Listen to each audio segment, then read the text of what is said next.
Hello and welcome to the YouTube channel of Super Coaching IAS by Textbook and Nanki Baweja, and this is another lecture in the series of Conceptonomics जहाँ पे हम एक concept को जो कि economy में थोड़ा सा डिफिकल्ट लगता है स्टूडेंट्स को उसको पढ़ने की समझने की ब्रेक करके घोटने की कोशिश कर रहे हैं। तो आज का जो हमारा कॉन्सेप्ट है it is net demand and time liabilities. ये टर्म अक्सर आपने सुना होगा क्योंकि कई बार जब भी आप पढ़ते हो कि CRR का कैलकुलेशन या for that matter statutory liquidity ratio या फिर आपकी जो मार्जिनल स्टैंडिंग फैसिलिटी होती है, जब भी आप कोई स्टैंडर्ड किताब पढ़ते होगे तो इसमें ये बोला जाता है कि भाई CRR, SLR, MSF ये जो होते हैं ये in context of net demand and time liabilities का एक पोर्शन या एक परसेंटेज कैलकुलेट किए जाते हैं। सो ये net demand and time liabilities basically होता क्या है। तो इसके लिए सबसे पहले हमारे को ये जानना समझना ज़रूरी है कि कोई सा भी जो बैंक होता है वो किस तरीके से मनी अर्न करता है। तो ये हो गया, मान लीजिए बैंक, ठीक है ना। तो बैंक का नाम भी दे देते हैं, चलिए बैंक का नाम दे देते हैं हम बैंक ऑफ बड़ौदा, ठीक है ना। तो आपको पता होगा कि हर बैंक में कुछ लोग अपने पास जो उनके पास एक्सेसिव मनी होता है वो डिपॉजिट कराते हैं, ठीक है ना। डिपॉजिट कराने के भी दो तरीके होते हैं, एक सेविंग अकाउंट होता है और एक होता है टाइम डिपॉजिट। मतलब एक होता है डिमांड डिपॉजिट, एक होता है टाइम डिपॉजिट। बट अभी अभी हम आ जाने की ज़रूरत नहीं है, बस हमें इतना समझने की ज़रूरत है कि लोगों के पास एक्सेसिव कैश होता है, वो जाके वो डिपॉजिट करा देते हैं बैंक के पास। वो क्यों कराते हैं? क्योंकि इस डिपॉजिट पे उनको मिलता है interest, as simple as that. अब जो ये बैंक है, ये जो बैंक है, ये जो मनी आया है एज डिपॉजिट, इसी मनी को यूज़ करके वो क्या करता है, वो लोन्स देता है आप जैसे और मुझ जैसे लोगों को फॉर मे बी से education purpose, for business purpose, for से कार पर्पस, ठीक है ना। अलग अलग पर्पसेस के लिए लोन लेता है। तो वो पैसा कहाँ से आ रहा है? बेसिकली ये जो डिपॉजिट का मनी था उसी को यूटिलाइज करके वो लोन दे रहा है, ठीक है ना। जो भी लोन लेते हैं, जो भी व्यक्ति या इंसान या लोग या कंपनी लोन लेते हैं बैंक से, वो रिटर्न में उनको क्या देते हैं? इंटरेस्ट देते हैं। क्योंकि फ्री में तो आजकल लंच भी नहीं मिलता, there are no free lunches, right.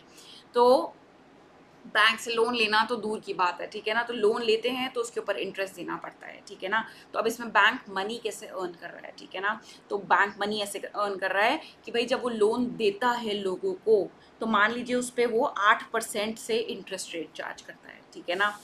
अब इसमें से जो वो डिपॉजिट पे लोगों को रिटर्न दे रहा है, भाई यहाँ पे उसको इंटरेस्ट भी तो पे बैक करना होगा। तो मान लीजिए वो 5% इंटरेस्ट ही पे बैक करेगा। जो बीच का 3% होता है उसको बोलते हैं स्प्रेड, ठीक है ना। So that is how any bank does it's business, any bank earns money. तो ये हो गई story, how does bank earn money. Next is types of deposits with the bank. तो बैंक के पास बेटा दो टाइप के डिपॉजिट्स होते हैं, एक होता है डिमांड डिपॉजिट, एक होता है टाइम डिपॉजिट, ठीक है ना। अब डिमांड डिपॉजिट का मतलब भाई ऐसा डिपॉजिट जिसमें से आप अपनी ऑन डिमांड पैसे विड्रॉ कर सकते हो, जैसे कि सेविंग अकाउंट हो गया आपका, ठीक है ना। इसमें जब मन आए आप पैसे डिपॉजिट करा सकते हो और पैसे विड्रॉ भी कर सकते हो। आपका करंट अकाउंट हो गया, ठीक है ना। आपका डिमांड ड्राफ्ट हो गया, DD जिसको बोलते हैं, जिससे हम स्कूल की फीस भरा करते थे। एंड एक होता है लेटर ऑफ क्रेडिट, ठीक है ना, जो यूजली एक्सपोर्टर्स यूज करते हैं, ठीक है। टाइम डिपॉजिट्स क्या होते हैं? भाई आपने एक बार पैसा जमा करा दिया और आपने उसमें बोल दिया कि भाई 3 साल से पहले मैं ये विड्रॉ नहीं करूंगा। सेविंग अकाउंट में क्या कर रहे थे या डिमांड डिपॉजिट में क्या कर रहे थे? एज पर नीड निकाल रहे थे, एज पर नीड आप डिपॉजिट करा रहे थे। लेकिन टाइम डिपॉजिट में क्या होता है? भैया आपने एक बार पैसा जमा करा दिया तो आप बिफोर मेच्योरिटी उसको विड्रॉ नहीं करा सकते हो। That is what comes under time deposit, ठीक है ना। इसके साथ साथ टाइम डिपॉजिट में ऑल्सो क्या आता है? गोल्ड डिपॉजिट्स, गोल्ड के डिपॉजिट्स। बहुत सारे बच्चों को नहीं पता होगा कि आपके पास अगर एक्सेसिव जैसे कैश पड़ा होता है उसको आप डिपॉजिट करा सकते हो बैंक अकाउंट में। इसे अगर आपके घर में ज़्यादा गोल्ड पड़ा है, ज़रूरत से ज़्यादा गोल्ड पड़ा है, तो उसको भी आप डिपॉजिट करा सकते हो बैंक्स में and you will earn return on that. तो ये हो गए हमारे डिमांड एंड टाइम डिपॉजिट।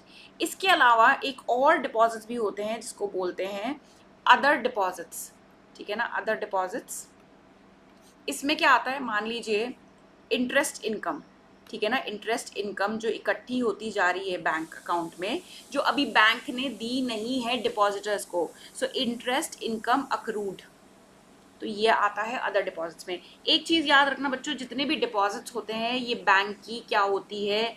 जिम्मेदारी होती है। ये बैंक का खुद का पैसा थोड़ी हो गया। बैंक की जिम्मेदारी है कि उनको ये पैसा वापस लौटाना है, ठीक है ना। तो हमने क्या चीज़ें कॉन्सेप्ट में पढ़ी थी, बेसिकली अभी हमने पढ़ी कि बैंक मनी कैसे अर्न करता है, पैसा आ रहा है उसी पैसे को यूटिलाइज करके वो लोन दे रहा है, ठीक है ना। फिर हमने देखा दो टाइप्स के अकाउंट्स में पैसा आ सकता है, एक डिमांड डिपॉजिट अकाउंट, एक टाइम डिपॉजिट अकाउंट। अब ये जो what is net in this, net demand and time liabilities, हमने डिमांड पढ़ ली, demand liabilities, time deposits, deposits is what, जिम्मेदारी इज योर लाइबिलिटी। तो net demand and time liabilities, तो डिमांड लाइबिलिटी, टाइम लाइबिलिटी पढ़ ली। नाउ ये जो नेट का वर्ड है इसमें, ये जो नेट वर्ड है यहाँ पे, what does this net shows. तो स्टूडेंट्स अगर आपको पता हो, कोई सा भी बैंक होता है, बैंक के पास अगर कोई डिपॉजिट करा रहा है पैसे, ठीक है ना, सिमिलरली बैंक्स भी दूसरे बैंक्स के साथ जो है डिपॉजिट अकाउंट खोलते हैं, ठीक है ना। तो भाई जितने डिपॉजिट्स मेरे पास खुले हुए हैं, जितने डिपॉजिट्स मेरे पास खुले हुए हैं, कौन से दो टाइप के deposit, demand deposit and time deposit, ठीक है ना, उसमें से हम घटा देंगे जितने डिपॉजिट्स हमने दूसरे बैंक्स के साथ खोले हुए हैं, जितने डिपॉजिट्स हमने दूसरे बैंक्स के साथ खोले हुए हैं, तो मेरे पास क्या आ जाएगा, नेट फिगर आ जाएगा।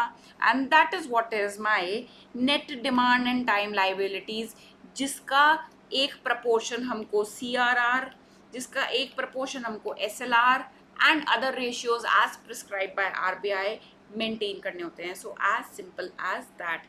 होप अच्छा लगा हो, एंड कौन से टॉपिक पे मैं नेक्स्ट वीडियो बनाऊं, do not forget to mention in the comment section. Goodbye and thank you so much.